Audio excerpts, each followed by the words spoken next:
성경은 언제든지 첫 구절이 매우 중요합니다. 이 1편도 첫 구절이 매우 중요한데요. 복 있는 사람은 하고 시작합니다. 복 있는 사람이여 하고 찬송하는 내용인데요. 무엇이 그리 복 있는 사람인가 하는 말씀을 놓고 말씀 듣겠습니다. 복 있는 사람은 악인의 길을 좇지 아니하고 죄인의 길에 서지 아니하고, 복하면 우리나라 사람들은 되게 어떻게 생각하죠? 복하면 지금 신년이 되어서 복이라는 말을 매우 많이 쓰는데요. 어제부터 벌써 복 받으십시오, 새해 복 많이 받으세요 하고, 이게 한 구정까지 이어져 갈 텐데, 우리나라 사람 복하면 어떤 생각을 갖죠? 잘 먹고 잘 사는 인생 행복을 생각하죠. 너도 나도 복을 빌어준다 할 때 인생 행복을 생각합니다. 우리 좀 잘 먹고 잘 살자. 또 우리는 예수를 믿으니까 예수 덕분에 내가 좀 잘 되고자, 예수 덕분에 당신도 좀 잘 되면 좋겠다. 제가 직선적으로 이야기를 했지만 다 여기에서 많이 못 벗어날 가능성이 있습니다. 성경이 인생 행복, 불신자들도 다 추구하고 있는 인생 행복을 말하고자 복이라는 말을 썼다면, 굳이 이 기독교가 다른 종교가 다를 바 없죠. 기독교라는 종교 하나에 머무를 수가 있죠. 어떤 종교든지 다 복을 빌어주고 복을 준다고 하잖아요. 종교가 아닌 데서는 복을 추구하지만 종교에서는 준다고 이렇게 선심을 쓰듯이 하거든요. 기독교도 성경에 복을 인생 행복 정도로만 말했다면 이건 좀 문제가 있죠. 성경에 인생 행복을 복이라고 말할 까닭이 없습니다. 물론 사람들이 알아먹어야 하니까 복이라는 말을 차용해서 썼지만, 빌려서 썼지만, 그러나 거기에 의미를 담아서 말한 것입니다. 성경에 나오는 복은 일반 세상에서 말하는 복과는 다르다는 점을 생각해야 하겠습니다. 성경은 지금 시대는 유일하게 객관적인 주님의 말씀은 성경이죠.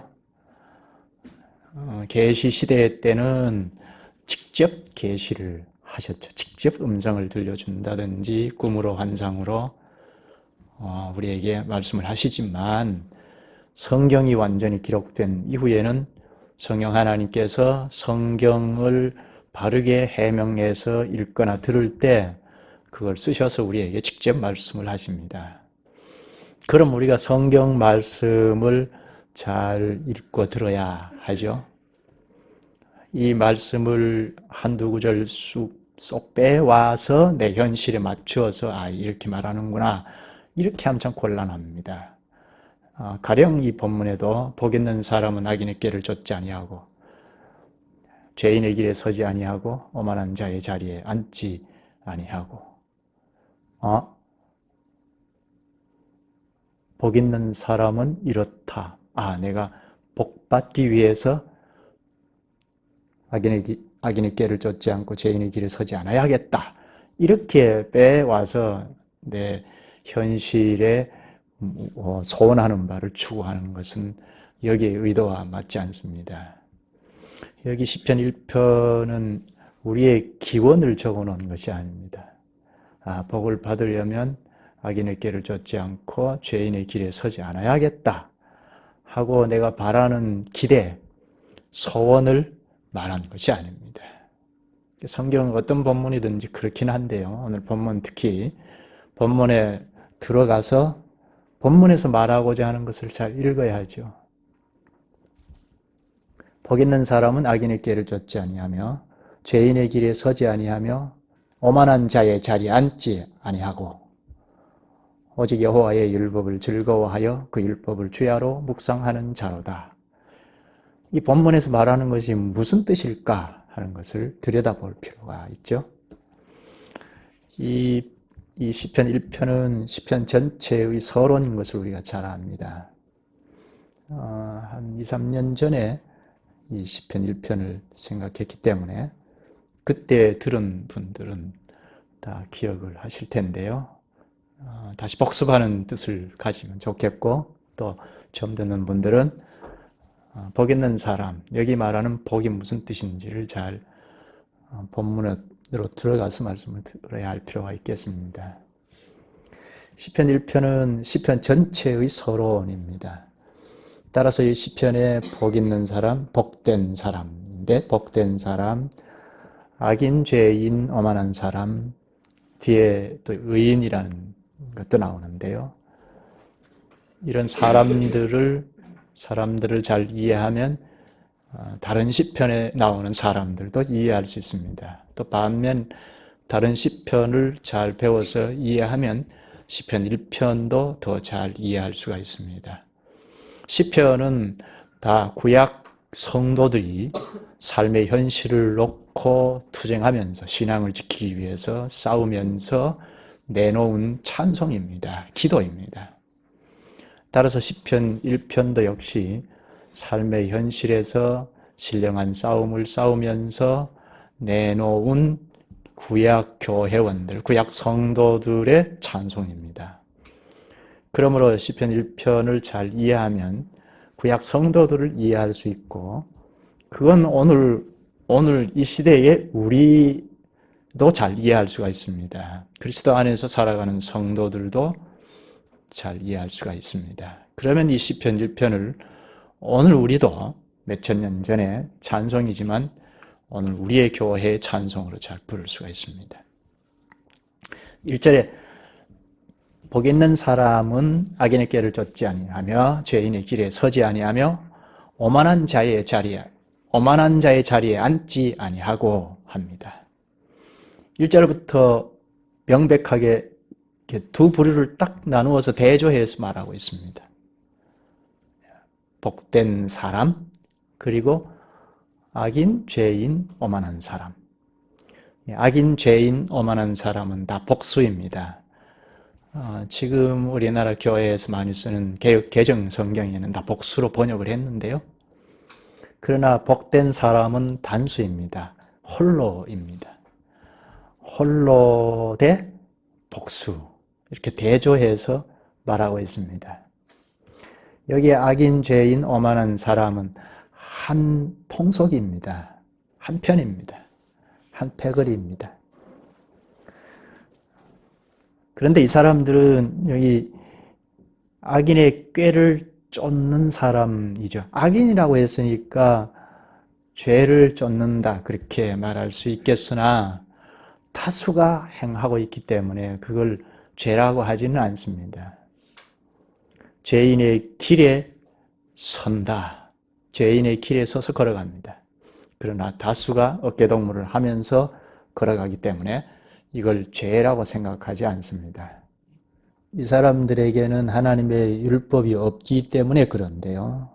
사람이 율법이, 하나님의 법이 없으면, 하나님의 말씀이 없으면 다수가 행하는 것을 쫓아가면 그게 잘못인지 아닌지 잘 분간을 할 수가 없습니다. 본래 창세기 3장에서부터 문제가 생겼죠. 사탄이 하와를 유혹할 때 하나님같이 된다 하면서 유혹하지 않았습니까? 그때 하와와 아담이 사탄의 유혹을 받아서 하나님의 지도에서 이탈을 했죠.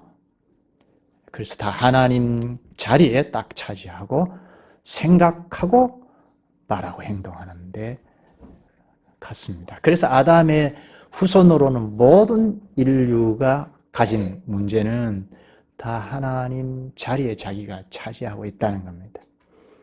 그래서 악을 꾀하고, 이건 자기 힘으로, 자기가 하나님이니까 자기 힘으로, 자기 꾀로 살아간다는 겁니다. 별달리 살아갈 방법이 없고, 자기가 하나님이니까 자기 꾀로, 자기 힘으로 살아갈 용기를 가지고 살아갑니다. 다수가 그러니까 어깨동무하면서 다 자기 꾀를 찾으면서 꾀를 내면서 힘을 추구하면서 잘 된다, 잘해보자 하고 살아갑니다. 지금 신년이 되었으니까 다 그렇게 작심하잖아요. 올해는 작년보다 더 내가 지혜를 발휘해서, 꾀를 발휘해서, 힘을 발휘해서 작년보다 훨씬 더 잘 살아야겠다 하고 작심하고 살아갑니다. 이게 하나님의 일반 은총하에 허용된 것이기 때문에 이 세상에서는 그걸 나쁘다, 죄다 말할 수는 없습니다. 그러나 하나님 법에 호소하면 하나님의 법을 따라가지 않기 때문에 꽤 자기 힘, 이걸 추구하는 것을 죄라고 합니다. 또 죄인들과 함께 하나님의 길이 아닌, 하나님의 법의 길이 아닌 길을 가기 때문에 죄라고 합니다. 그러나 이 세상 사람들이 어깨동무하고 가는 이 길을 굳이 죄라고 할 까닭이 없습니다. 그리고 오만한 자의 자리에 앉는다 합니다. 오만하다 이 말은 조롱하다로 번역할 수가 있습니다. 이건 죄인의 길에 들어서 열심히 살아가는데 한 자리에 앉으면 조롱합니다. 남을 뒷공론하고 조롱하고 합니다. 특히 복 있는 사람을 향해서 뒷공론하고 조롱하고 합니다. 근데 다수가 그렇게 하니까 그게 큰 죄로 생각하지 않습니다. 우리가 자리에 앉으면 누가 어떻고 비판하고 조롱하고 하잖아요. 그걸 누가 죄라고까지 하지 않잖아요. 오히려 즐겨하죠. 그런데 여기 복된 사람은 단수입니다. 홀로입니다. 외톨이입니다. 특히 다수에 휩싸여서 외톨이로 살아가고 있습니다. 악인, 죄인, 오만한 사람들 틈바구니에서 근근히 버티면서 살아가고 있습니다. 더 큰 문제는 이렇게 오만한 자들, 죄인, 악인들에 둘러싸여서 살아가는데 이 죄인, 오만한 자들, 악인들이 이 한 사람, 복된 사람을 향하고 있다는 것이 사실은 문제입니다. 복된 사람을 놓고 뒷공론하고 모함을 하고 그리고 죄도 저지릅니다. 자기가 하나님이니까 판단을 합니다. 심판을 합니다. 이게 복된 사람의 현실입니다. 복된 사람이 살기에는 참 어려운 상황입니다. 이 세상이 그렇다는 겁니다. 참 신자인 누가 이 세상이 참 살만하다 그럴 사람 없습니다. 이미 구약 교회 성도들도 이렇게 노래했습니다. 다수의 틈바구니에서 외롭게 살아간다 하고 찬송했습니다. 더 난감한 것은 악인들이 잘 풀려요.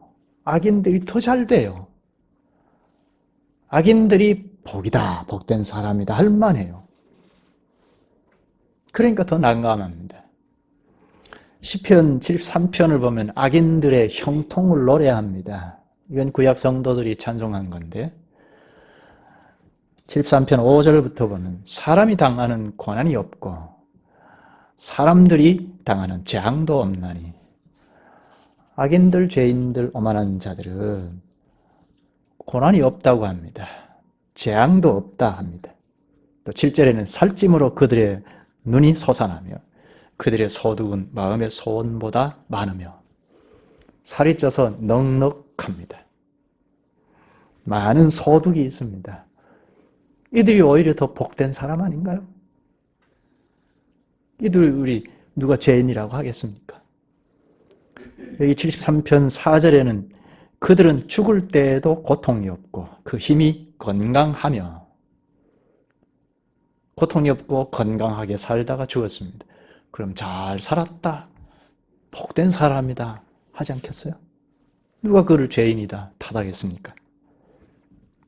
그런데 8, 9절에는 좀 더 세밀하게 밝힙니다. 그들은 능욕하며 악하게 말하며 높은 데서 거만하게 말하며 그들의 입은 하늘에 두고 그들의 혀는 땅에 두루 다니도다. 한마디로 교만이 넘친다는 거죠. 교만이 넘쳐서 하늘에 하나님을 향해서 조롱하고 땅의 사람들을 심판하고 재판합니다. 특히 복된 사람을 사정없이 조롱합니다. 그리고 위로 하나님을 향해서는 비웃습니다. 조롱합니다. 두려울 게 없는 사람들입니다. 이것이 생명의 길로 가는 이 복된 한 사람의 현실입니다. 생명이신 예수님께서도 말씀하셨죠. 좁은 문으로 들어가라. 멸망으로 인도하는 문은 크고 그 길이 넓어 그리로 들어가는 자가 많고 생명으로 인도하는 문은 좁고 길이 협착하여 찾는 이가 적음이니라. 이것이 이미 수천 년 전에 구약 성도의 현실이고 그리고 그리스도 안에 있는 신약 성도의 현실입니다. 예수님은 심지어 산상수훈을 가르치면서 핍박이 복이라고까지 가르쳤습니다. 이게 과연 복된 사람인가? 도무지 이건 그리스도 안에 있지 아니하면 하나님의 말씀으로 쑥 들어가서 살피지 아니하면 도무지 납득하기 어려운 복된 사람이라고 할 수가 없습니다. 무엇이 그렇게 복된가? 그 다음 구절 말합니다. 오직 여호와의 율법을 즐거워하여 그 율법을 주야로 묵상하는 자로다. 여호와의 율법을 즐거워한다. 주야로 묵상한다. 그래서 복된 사람이라고 합니다. 이게 어떻게 복된 사람인가요? 여기 여호와의 율법을 즐거워한다.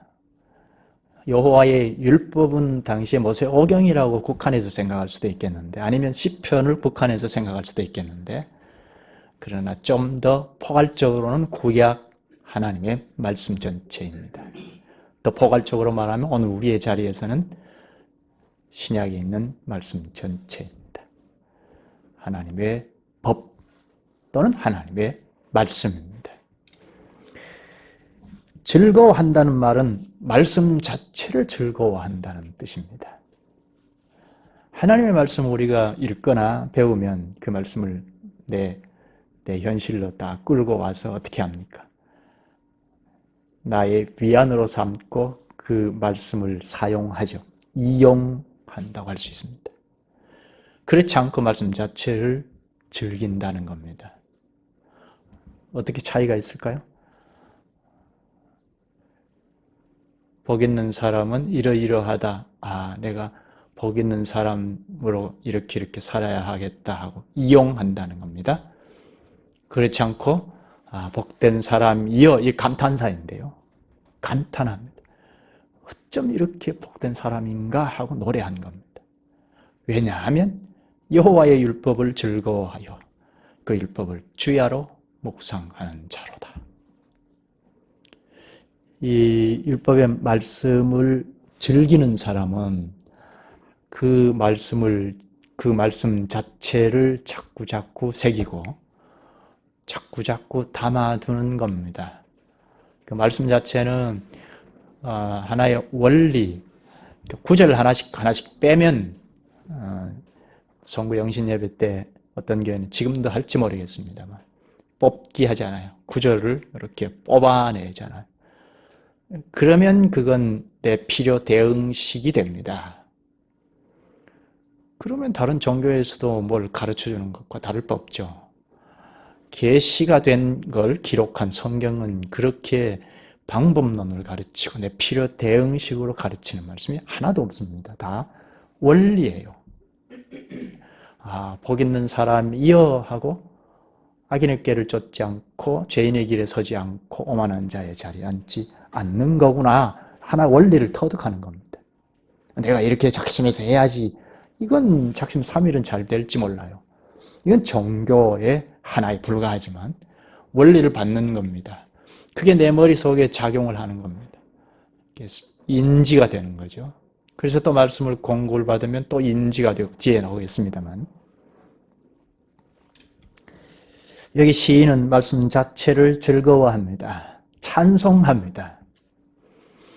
시편 율법을 찬송하는 시편이 있는데요. 19편하고 119편입니다. 19편을 보면 율법의 말씀을 찬송할 때 꿀과 송이꿀보다 더 달도다 하고 노래하고 거기서 그치는 것이 아니고 찬송한 결과를 말합니다. 그건 우리의 예상 밖입니다. 자기 허물을 능히 깨달을 자 누구리요? 나를 숨은 허물에서 벗어나게 하소서. 자기 허물을 봅니다. 그래서 고통스러워합니다. 이 허물에서 누가 나를 벗어주게 할꼬 하고 탄식합니다. 119편도 비슷한데요. 율법을 찬송한 결과 자기 죄를 깨닫고 양같이 방황한다고 합니다. 내 영혼을 살게 하소서 합니다. 그러니까 율법의 말씀, 하나님의 말씀을 찬송하고 즐거워하고 찬송하는데 그 결과는 우리의 예상과는 다릅니다. 자기 자신을 보고 고통스러워하고 심지어 방황한다고 합니다. 그래서 구원을 호소합니다. 왜 그렇죠? 율법의 말씀은 태초에 말씀이 계시니라 요한복음 1장이 말하잖아요. 이 말씀은 하나님과 함께 계셨으니 이 말씀은 곧 하나님이시라. 그가 태초에 하나님과 함께 계셨으며 만물이 그로 말미암아 지은 바 되었으니 하나도 그가 없이는 된 것이 없느니라 하죠. 그가 빛이라고 하고 말씀이 육신이 되어 합니다. 예수 그리스도를 말하죠. 말씀은 예수 그리스도인데요. 그리스도 안에서 우리가 그리스도의 말씀을 자꾸 받으면 그 말씀 앞에 그리스도 앞에 서게 되고 그리스도 앞에 말씀 앞에 서게 되고 같은 말이죠. 또는 삼위 하나님 앞에 서게 됩니다. 그러니 우리의 허물을 보지 않을 수 없죠. 하나님 앞에 그리스도 앞에 서지 아니하면 우리가 어떤 존재인지 잘 모릅니다. 자기가 하나님 자리를 차지하고 있는 성지이기 때문에 하나님 앞에 그리스도 앞에 서지 아니하면 다른 말로는 말씀 앞에 서지 아니하면 자기가 죄인인 것을 잘 못 봅니다. 그래서 율법을 찬송했던 구약 성도들이 찬송한 끝에 자기 허물 때문에 고통스러워하고 방황한다고 합니다. 그래서 구원을 호소합니다. 하나님 앞에서 자신 모습을 보고 하나님 앞에 구원을 호소합니다. 이게 말씀을 찬송한 사람들의 현실입니다. 복입니다. 말씀을 즐기면서 인생 행복을 생각할 수가 없죠. 추한 자기 죄를 보기 때문입니다. 잘 먹고 잘 산다. 감사합니다. 하고 이렇게 기도를 딱 끝내는 이건 있을 수 없는 겁니다. 왜 그렇죠? 하나님 앞에서 자기 허물을 보면서 고통스러워하면서 하나님 앞에 구원을 호소합니다. 그러면 주님께서 건져주시잖아요. 자기 허물을 보고 구원을 호소할 때 그리스도 안으로 불러들이시잖아요. 이런 사람들이 좀 먹고 살만하면 주셔서 감사합니다. 아멘. 그렇게 기도가 나오지 않습니다. 왜 그렇죠? 구원의 백성이기 때문에 구원은 하나님의 말할 수 없는 은혜와 거기 뒤편에는 책임과 의무가 따릅니다. 이게 언약이라고 할 때 은혜, 그러니까 의무가 같이 따르는데요. 그러니까 구원을 호소해서 구원의 은혜를 누리는 사람은 내가 잘 먹고 잘 삽니다. 아멘, 감사합니다. 이렇게 기도가 맞춰질 수 없습니다. 의무의, 그러니까 사명감의 압박을 받습니다. 하나님이 이만큼 주셨으니까. 그러니까 주신 만큼, 많이 주시면 많이 주신 만큼 책임감에 견디기가 쉽지 않습니다. 그래서 어떻게 하면 이걸 사용할까? 어떻게 하면 주님 앞에 돌려드릴까 생각합니다. 그 다음 묵상한다는 말은 이 묵상으로 번역을 했는데요. 이건 자칫하면 우리가 개인이 경건의 시간을 갖는 것처럼 생각하기 쉽습니다. 구약 성도들의 찬송이라고 했지 않습니까? 그러니까 구약 성도들이 개인주의가 아니고 구약 성도들이 교회가 중얼중얼한다는 겁니다. 의성어입니다. 읊조린다는 겁니다. 다 함께 율법을 읊조립니다. 함께 찬송합니다. 여기 말씀을 찬송할 수 있었던 근거가 있는데요. 3절입니다. 저는 시냇가에 심은 나무가 시절을 쫓아 과실을 맺으며 그 잎사귀가 마르지 아니함 같으니 그 행사가 다 형통하리로다. 여기 시냇가에 심은 나무 그리고 형통하리로다. 두 가지 생각할 점이죠. 시냇가는 우리나라는 시냇가가 흔히 볼 수 있는 거죠. 그러나 당시 이스라엘에는 시냇가가 우리나라 시냇가처럼 없습니다. 거기는 건기가 있고 우기가 있기 때문에 건기 때는 그 강물이 다 말라버립니다. 그래서 물이 없습니다. 물이 흐르지 않습니다. 따라서 농사를 지으려면 인공 수로를 만들어서 물을 끌어와야 합니다. 관계 수로이죠. 여기 냇가는 바로 인공으로 만든 관계 수로입니다. 여기에 심은 나무입니다. 시냇가에 심은 나무가 심겨졌다는 거죠. 심기운 나무입니다. 농부가 주도권을 가지고 인공으로 만든 시냇가에 나무를 가지고 와서 심었습니다. 그러니까 여기 늘 마르지 않고 사시사철 흐르는 물을 공급을 받아서 열매를 맺습니다. 시절을 쫓아 과실을 맺으며 합니다. 이건 시편 92편 13절에 직접 말씀합니다.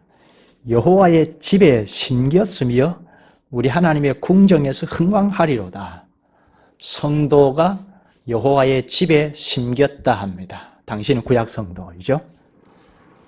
그래서 흥왕한다고 합니다. 늙어도 결실하며 진액이 풍족하고 빛이 청청하여. 그럼 여기 나무가 누군지를 우리 금방 알 수 있죠? 본문에 복된 사람은 나무에 비유됩니다. 이 나무는 복된 사람입니다. 성경에 사람을 나무로 비유할 때가 있습니다. 에스겔 17장 5절에 보면 이스라엘을 포도나무로 비유합니다. 신약에 와서 예수님도 자신이 포도나무고 교회인 우리를 가지라고 했죠. 저는 시냇가에 심은 나무가 심겨진 나무가 시절을 쫓아 과실을 맺으며 그 잎사귀가 마르지 아니함 같으니 그 행사가 다 형통하리로다. 여기 형통한다는 말은 이 시편을 시작하면서 인생 행복과는 거리가 먼 복이라고 했죠. 그렇다면 형통도 만사 형통이 아닙니다. 하는 일이 막힘이 없다는 뜻입니다. 여기 복된 사람이 하는 일이 무엇인가요? 1절에 악인의 길을 쫓지 않고 죄인의 길에 서지 않고 오만한 자의 자리에 앉지 않는다고 합니다. 악인들 죄인의 길을 또 오만한 자의 자리에 앉지 아니하는 일을 막힘없이 한다는 겁니다. 그러니까 의인이 가는 길이 막힘이 없다는 겁니다. 두려울 것이 없습니다. 누가 막을 수 없습니다. 이게 형통입니다. 당당하게 걸어갑니다.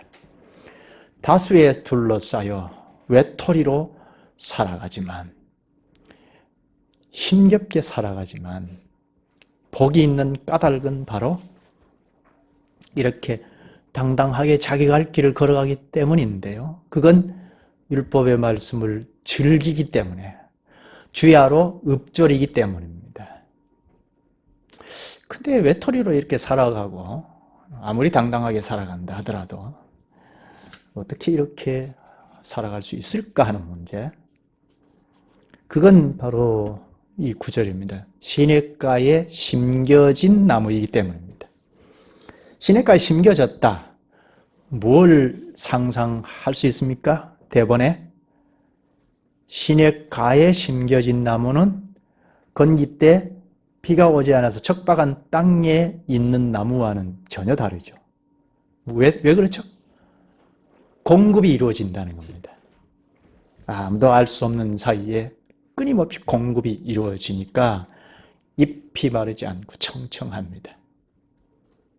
특히 악인들, 죄인들, 오만한 자들이 알지 못하는 사이에 계속 공급이 이루어집니다. 그래서 깜짝 놀라게 열매를 맺습니다.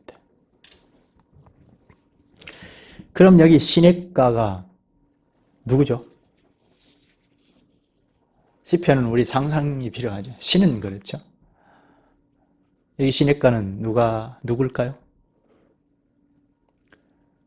아버지 되신 하나님께서 중보자이신 그리스도를 보내셔서 그 그리스도 가까이 그리스도에게 심겨놓은 우리를 생각하면 이 시냇가는 그리스도입니다.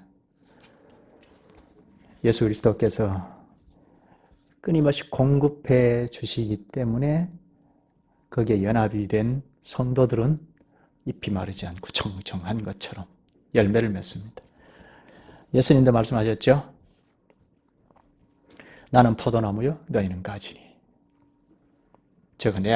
내가 저 안에 있으면 이 사람은 열매를 많이 맺나니 나를 떠나서는 너희가 아무것도 할 수 없습니다.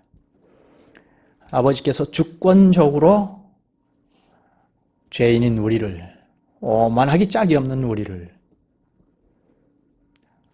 옆으로 사람을 판단하고 자기가 하나님처럼 생각하고 위로 하나님까지 조롱하고 했던 우리를 주권적으로 예수 그리스도에게로 옮겨 심어 주셨습니다. 그리스도는 십자가에서 우리의 죄를 다 걸머지시고 다 잃어버리는 것처럼 죽으셨습니다. 그 십자가의 효력을 입히시고 부활의 생명이신 그리스도에게 접붙여 주셨습니다. 옮겨 심어 주셨습니다. 그래서 우리는 새 생명을 발휘합니다. 새 생명이신 그리스도, 부활의 생명이신 그리스도에게 자꾸 공급을 받기 때문에 포도나무요, 우리는 가지로 떨어지지 않고 붙어있는 한 공급이 이루어지기 때문에 열매를 많이 맺습니다. 이게 예수님과 성도와의 관계입니다. 유기체이죠. 교회는 조직체가 아닙니다. 교회인 우리는 다 그리스도와 유기적으로 연관이 되어 있습니다. 붙어 있습니다. 시냇가에 옮겨 심겨진 나무들이기 때문에 시냇가인 예수 그리스도를 통해서 계속 공급을 받습니다.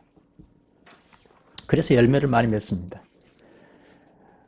공급은 우리가 개인적으로 하나님의 말씀을, 예수 그리스도의 말씀을 읽고 공급을 받는 것도 무시할 수는 없지만, 그러나 그보다는 우리 회중들이 그리스도 안에 연합하여 예배하면서 공급을 받는 설교를 말합니다. 이것 역시 말씀에 심부름을 하는 식탁 공급자인 목사의 부담입니다. 목사는 끊임없이 자기 역량껏 그리스도의 말씀을 자꾸 공급을 하는 심부름꾼이 되어야 하죠. 우리는 다 그리스도에게 붙어서 공급을 받는 것이 전제가 됩니다. 성경은 그렇다고 했죠. 성경은 하나부터 4, 5까지는 기록이 안 되어 있고 그건 다 알 것을 전제하고 5, 6, 7, 8 이렇게 기록을 했기 때문에, 그러니까 공급이 이루어진다는 것, 시냇가에 심겨진 나무 하면 벌써 공급이 이루어진다는 것 전제가 됩니다. 여기 열매를 많이 맺는다 했는데 열매는 집합적 단수입니다. 그러니까 많이 열리죠. 복된 한 사람으로 시작했는데 그 복된 한 사람도 집합적 단수예요. 회중을 이룹니다. 그리스도와 연합한 교회이죠. 한 사람이 시작했는데 의인의 회중을 이룬다고 합니다. 혼자 외롭게 살아가나 그리스도와 연합하여 공급을 받고 걸어가기에 가는 길이 당당합니다. 악인들, 죄인의 길 오만한 자들의 자리에 앉지 아니하면서도 당당합니다. 그래서 많은 회중을 이룹니다. 이와 대조해서 악인은 그렇지 아니며 오직 바람에 나는 겨와 같도다. 악인의 특징이 여기 첫째, 바람에 나는 겨와 같다고 합니다.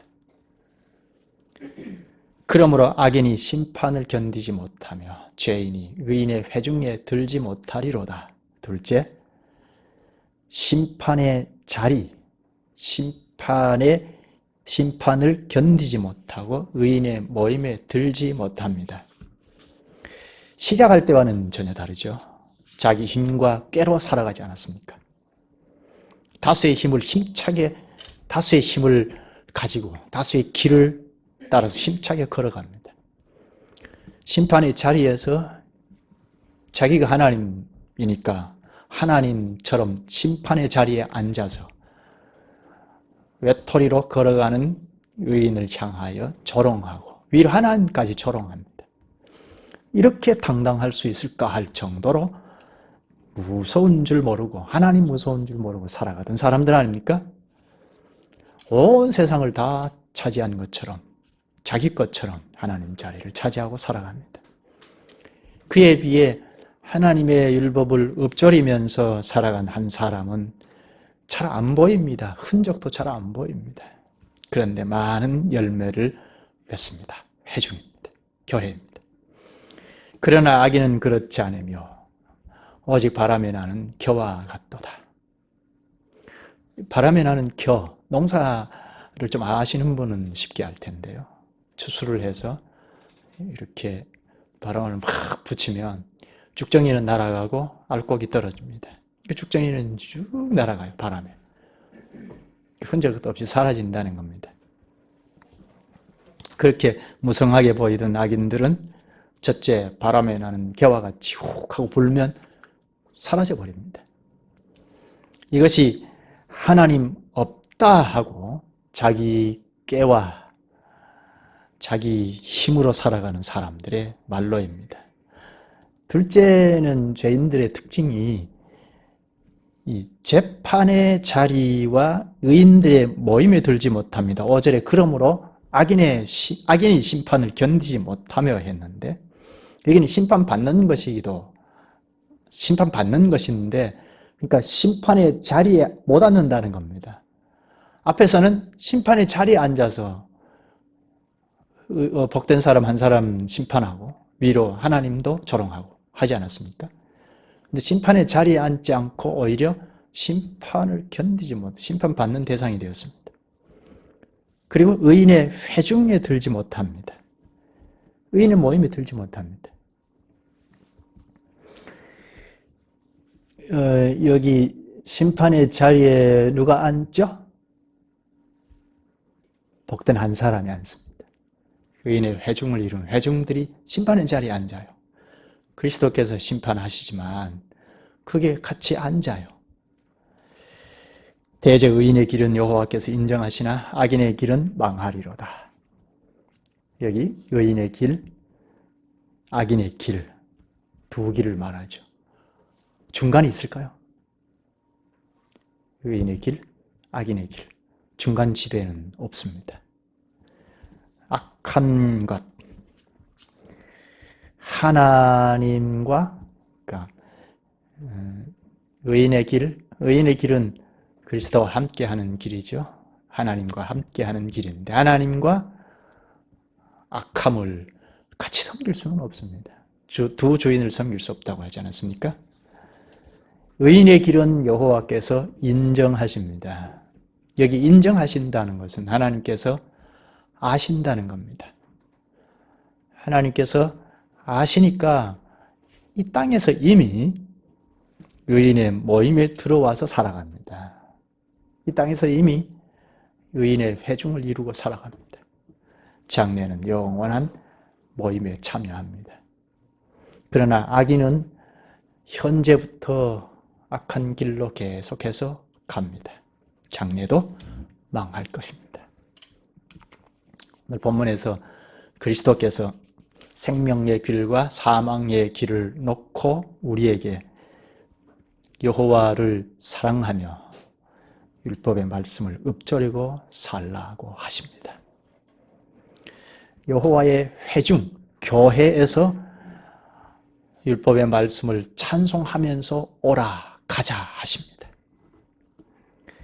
공급을 멈추지 아니하니까 함께 가자 하십니다. 복된 사람이여 하고 찬송하면서 나오라고 하십니다. 기도하시죠. 복을 주시는 주님, 주님께서 한 해를 시작하는 첫날부터 복된 사람이여 하고 찬송하면서 주 앞에 나오게 하시니 감사합나이다. 언제든지 복된 사람이여 하고 감탄한 것처럼 저희가 늘 주의 율법을 주야로 읊조리며 살아가게 하시옵소서. 그리하여 말씀이신 그리스도 안에서 늘 열매를 거두면서 살아가게 하시옵소서. 예수님의 이름으로 기도하옵나이다. 아멘.